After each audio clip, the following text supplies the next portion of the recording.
Ang buong bansa ay nasa ilalim ng pamamahala ng isang masamang halimaw, at ang huling pag-asa para sa kalayaan ay isang binata na pipiliin ng maalamat na bato, mula sa maharlikang angkan at magbabalik ng kapayapaan sa mundo. Ayon sa isang alamat, ang lungsod ng Ramda ay isang dakilang lumang kaharian, na itinayo ng mga taong may kasanayan sa pakikipaglaban na tinatawag na Muay Thai, at isang sagradong bato na kilala sa tawag na Satra. Pero bago ang lahat, ako nga pala si Zeliana, at ang recap natin ngayon ay pinamagatang, The Legend of Muay Thai. Kung gusto nyo magpa-shoutout, mag-comment lamang sa ibaba. Maraming salamat. Nagsimula ang pelikula sa isang kwento tungkol sa isang kaharian na tinatawag na Ramda. Ang mga tao ay tumitingin sa isang mahiwagang bato at ang tagapag-alaga nito ay ang kanilang tagapagtanggol.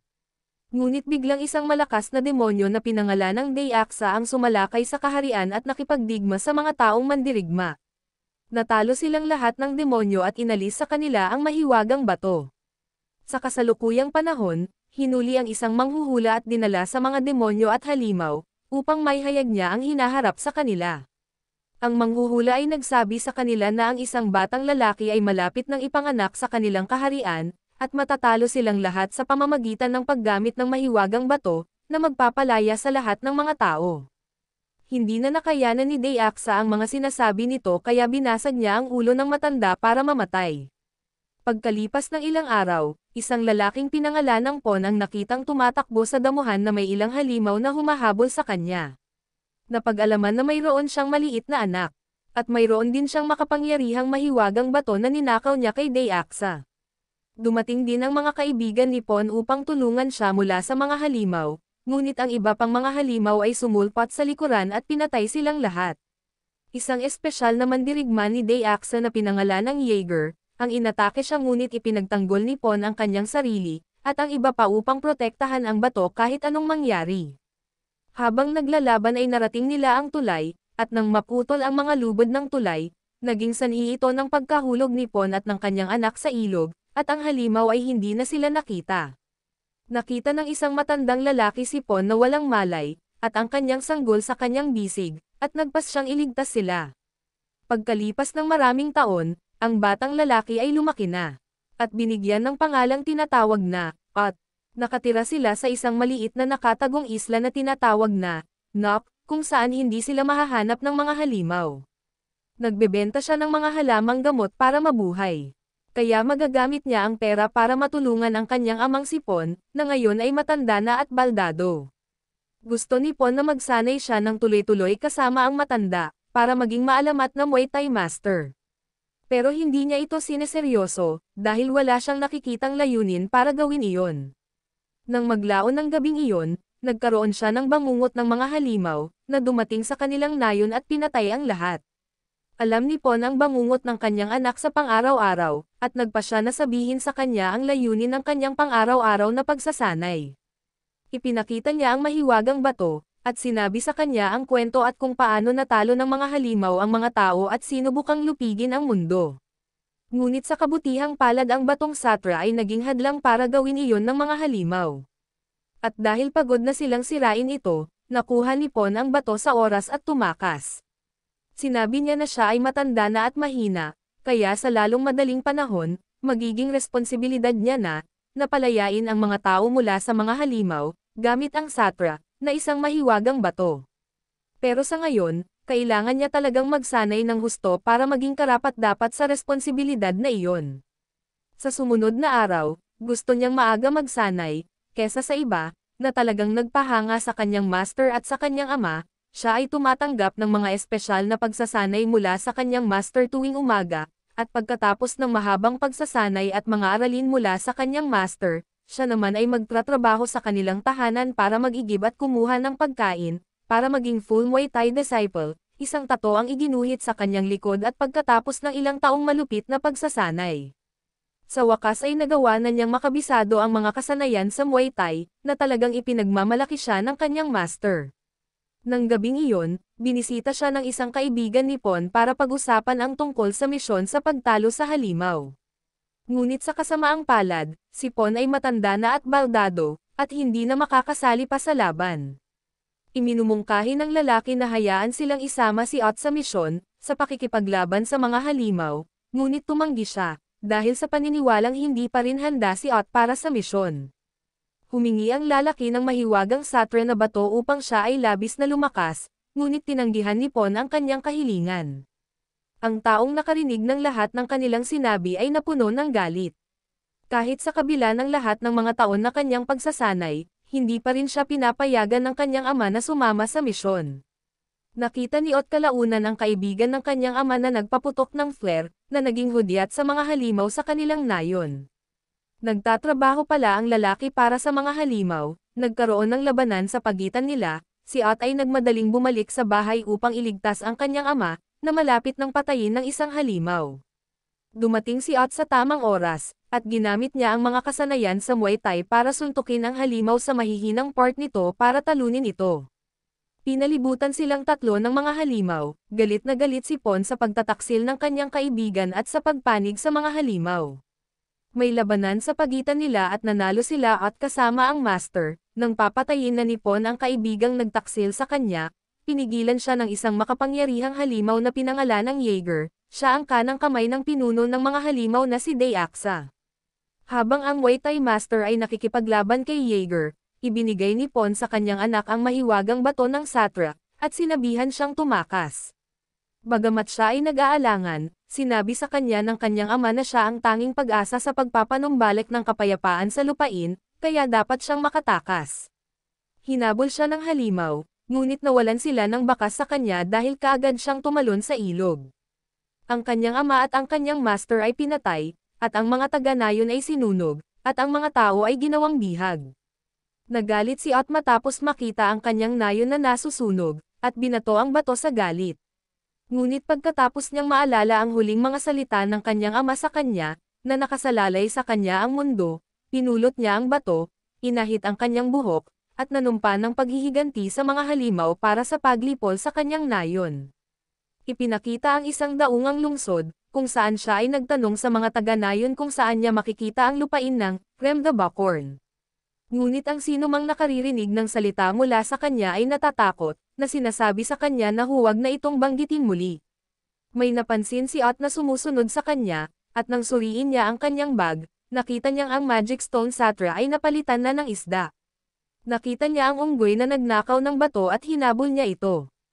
Ngunit isang pulang halimaw ang kumuha sa unggoy, kaya tumakbo si Ott nang napakabilis sa isang lumilipad na barko, nagawa niyang makasabit at makapasok sa loob ng barko. Nang makapasok siya sa barko, nakakita siya ng isang batang babae na ikinulong doon ng mga halimaw. Palihim siyang gumala at narinig niya ang pag-aaway ng pulang halimaw at ng unggoy. Pumasok siya at prinotektahan ang unggoy, dahil sa tingin niya ay binubuli ng halimaw ang unggoy. Hanggang sa isiniwalat sa kanya ng unggoy na magkaibigan sila, na nag-aaway lang sila dahil sa pagkain. Bigla silang hinuli ng mga mandar-ambong na halimaw. At silang tatlo ay nakipaglaban sa mga pirata. Sa panahon ng labanan, ang isang batang babae na nabilanggo kanina ng mga pirata ay nagawang palayain ang kanyang sarili, at nagpatunog ng isang sipol na nagpatawag ng isa pang barko na naglalaman ng kanyang mga tauhan. Plano pala nitong isuko ang sarili sa mga pirata, para mailigtas niya ang mga taong nahuli sa barko. Pinalaya niya ang lahat ng kanyang mga tao, ngunit sa kasamaang palad, ang mga pirata ay naglabas ng isang dambuhalang halimaw na umaatake sa kanila, nagwala ito na parang lasing, si Ott at ang pulang halimaw, at ang unggoy ay nakatakas mula sa barko. Ngunit nang makita ni Ott ang magandang babae na naiwan mag-isa upang labanan ang halimaw, bumalik siya sa barko para tulungan ang babae. May isang tao ang nadakma ng halimaw at agad na pinatay, nang isusunod na siya nito, hindi niya namalayan na napagana niya ang mahiwagang bato mula sa bag ng unggoy, at sa isang suntok, napatay niya ang napakalaking halimaw. Nawalan ng malay si Ott sa sobrang lakas ng ginawa niya, at dinala siya ng magandang babae sa loob ng kanyang barko, ikinulong siya kasama ng kanyang mga kaibigan. Dito ay mas nakilala niya ang unggoy na inihayag ang kanyang sarili bilang isang prinsipe ng kaharian ng mga unggoy, ngunit winasak ito ni Daeaksa at gusto niyang maghayganti. Habang ibinunyag ng pulang halimaw ang kanyang pangalan bilang si Red Azura, at sinabi kay Ott na siya ay isang general ng kaharian ng halimaw, ngunit dahil umibig ito sa isang taong babae, tinanggal nila ang kanyang ranggo at pinalayas siya. Ngayon ay gusto niyang palayain ang kanyang minamahal na nakakulong. Ipinaliwanag niya kay Ot ang higit patungkol sa mahiwagang kapangyarihan ng bato. Para magamit ng isang tao ang kapangyarihan nito, kailangan niyang taglayin ang 9 na birtud ng katapangan, sakripisyo, kasanayan, kabaitan, lakas, proteksyon, pokus, konsentrasyon, at pananampalataya. Naniniwala siyang nagamit ni Ot ang mahiwagang suit para sa isang bato dahil taglay niya ang lahat ng mga birtud na iyon. Ito ay ipinapakita na ang magandang babae ay nakikinig sa kanila, na maya-maya ay sumulpot at nagpakilala ng kanyang sarili bilang si Lupa. Ibinigay niya ang bato pabalik kay Ot, at sinabihan silang makiisa sa kanya, dahil mayroon din siyang kapatid na banihag ni Dayaksa. Sa kabilang banda, si Dayaksa ay may bihag na isang prinsipe, kasama ang iba pang mga lalaki na plano niyang gamitin para isakripisyo upang makakuha siya ng walang hanggang kapangyarihan. Inatake ni Jaeger ang kanilang barko at nagawa silang pabagsakin. Inatake niya si Ot at walang awa na binugbog, at nang papatayin na niya ito, galit na ipinatawag ni Ot ang kapangyarihan ng Magic Stone sa kanyang katawan, at sinunggaban si Jaeger sa galit. Pagkatapos ng ilang suntok, nagawa niyang talunin si Jaeger sa isang huling sipa, pinatawad ni Ot ang kanyang buhay, napagtanto na siya ay mali kung papatayin niya si Jaeger. Sa halip, tinulungan niya itong bumangon dahil sa lala ng sugat nito. Sinabihan niya ito na magsimula ng bagong buhay. Dahil sa kabaitan ay ibinigay ni Jaeger kay Ot ang mga sikreto tungkol sa kinaroroonan ni Dayaksa, at isasakripisyo niya ang maharlikang prinsipe sa loob ng 3 araw. Natagpuan nila ang Dayaksa underground prison, at binago nila ang kanilang sarili bilang mga bilanggo para makapasok. Ngunit nang makita ni Ot ang lalaking nagtaksil sa kanyang ama, hindi na niya napigilan ang kanyang galit at hinatake siya. Habang ang iba ay nakikipaglaban sa mga halimaw. Nagmadaling iniligtas ni Ot ang prinsipe, at agad niyang binigay ang bato dito, ngunit si Dayaksa pala iyon na nakabalat kayo, sa muka ng prinsipe.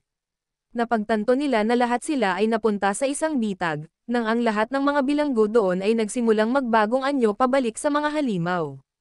At ang pinakamasama sa lahat ay si Red Azura ay ang nakababatang kapatid ni Dayaksa, at pareho silang nagplano nito. Nahuli sila Ot, Lupa, at ang unggoy, at inilagay ni Dayaksa ang mahiwagang bato, sa blue na apoy upang masira niya ito. Ipinatawag ni Dayaksa ang kanyang nakababatang kapatid na si Red Azura. At gustong makasigurado kung sino ang kinakampihan niya. Inilabas niya ang asawa nito sa bilangguan at inutusan siyang patayin ang kanyang mga kaibigan, kung hindi ang asawa niya ang papatayin ni Dayaksa. Hindi sila kayang patayin ni Red Azura, at si Dayaksa ay nagalit at pinatay ang kanyang minamahal. Nagalit, tinakwil ni Red Azura si Dayaksa bilang ang kanyang kapatid, pagkatapos ng kanyang ginawa, at sumugod upang labanan siya. Bagamat isang mahusay na mandirigma si Red Azura, hindi niya kinaya si Dayaksa. Sa panahon ng laban, si Jaeger ay sumulpot at pinalaya si Ot. Nang papatayin na ni Dayaksa si Jaeger para sa pagtataksil sa kanya, agad na nakuha ni Ot ang Magic Stone at ginamit ito para santikin ang muka ni Dayaksa. Ngunit napabagsak siya ni Dayaksa bago pa siya makasuntok, at ang mahiwagang bato ay nadurog. Isang tagasunod ni Dayaksa ang pumasok at nakita niya ang mga bituin na talagang nagniningning at naaalala ang Propacia. Biglang nagsimulang lumiwanag ang mga piraso ng mahiwagang bato, at itinaas ang nararapat na tao sa hangin. Natuklasan ng lahat na si Ot ang nararapat na tao mula sa Propacia, na nakatakdang patayin si Dayaksa, at ibalik ang kapayapaan sa mundo. Siya ay nabuhay muli, at ang kanyang katawan ay kumikinang na parang isang Diyos, at inatake ng buong puwersa ang halimaw na si Dayaksa. Naiilagan niya ang mga malalakas na suntok ni Dayaksa. Ito ay isang bagay na hindi pa nagawa ng sinuman sa kanilang mundo. At sa wakas ay nakapatama na siya ng suntok at sipa kay Dayaksa. Natatakot si Dayaksa, kaya ipinatawag niya ang kanyang blue fire power, at naghahanda na ipatama ito ng buong puwersa kay Ot. Ngunit madali lang itong nawasak ni Ot, at ginamit ang mga kasanayan ng Muay Thai, para suntukin si Dayaksa sa kanyang mahihinang parte at talunin siya.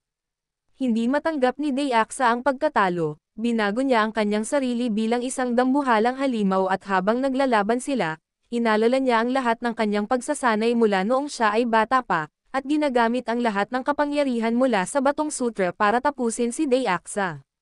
Sa wakas, ang lahat ng mga tao ay nakalaya na, at bumalik na ang kapayapaan sa mundo.